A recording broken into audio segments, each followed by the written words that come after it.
ajouté l'opposant numéro 1 au Kremlin, Alexeï Navalny, a appelé lundi au boycottage de la présidentielle du 18 mars après le rejet de sa candidature à ce scrutin pour lequel Vladimir Poutine apparaît sans concurrence pour remporter un 4e mandat.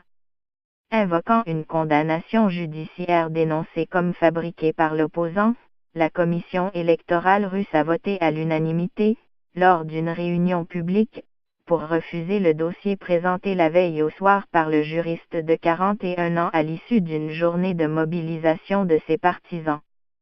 Nous annonçons une grève du vote. Nous appellerons tout le monde à boycotter ces élections.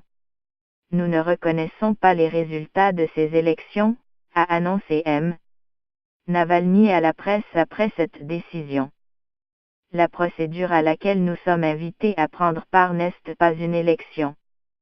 Seuls Poutine et les candidats qu'il a personnellement choisis, ceux qui ne représentent pas la moindre menace, y prennent part, a-t-il expliqué dans une vidéo destinée à ses partisans et diffusée sur son site internet. La décision de la commission électorale est loin de constituer une surprise, car elle avait à plusieurs reprises averti que l'opposant ne pourrait se présenter avant 2028 en raison d'une condamnation en février dernier à 5 ans de prison avec sursis pour détournement de fonds dans une affaire remontant à 2009. La présidente de la commission Ella Pamphilova a assuré n'avoir aucune observation à faire quant aux documents apportés par Alexeï Navalny, répétant qu'il s'agissait de faire respecter la loi. Il est évident que ces affaires ont été fabriquées pour ne pas me laisser me présenter, a dénoncé M.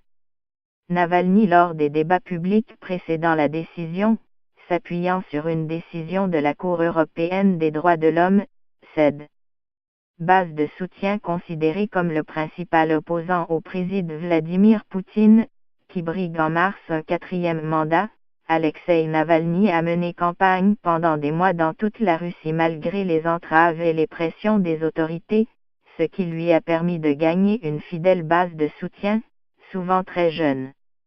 En dépit de l'indifférence des médias nationaux, ces réunions ont rassemblé des milliers de personnes et il a ouvert des dizaines de bureaux de campagne en province, sur lesquels il entend désormais s'appuyer pour appeler au boycottage. Charismatique blogueur anticorruption aux accents parfois nationalistes, il a également organisé en mars et en juin de manifestations d'ampleur dans plusieurs villes du pays, qui ont débouché sur des milliers d'arrestations et qui lui ont valu de courtes périodes de détention.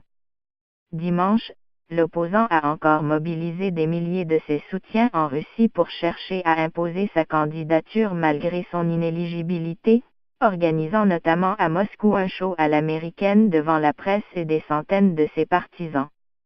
En dépit de problèmes comme la corruption, la protection médicale de piètre qualité ou encore un niveau de pauvreté qui reste très élevé, les sondages prévoient une très large victoire à l'élection de Vladimir Poutine, avec une popularité atteignant 80%. Nombre de Russes voient en M.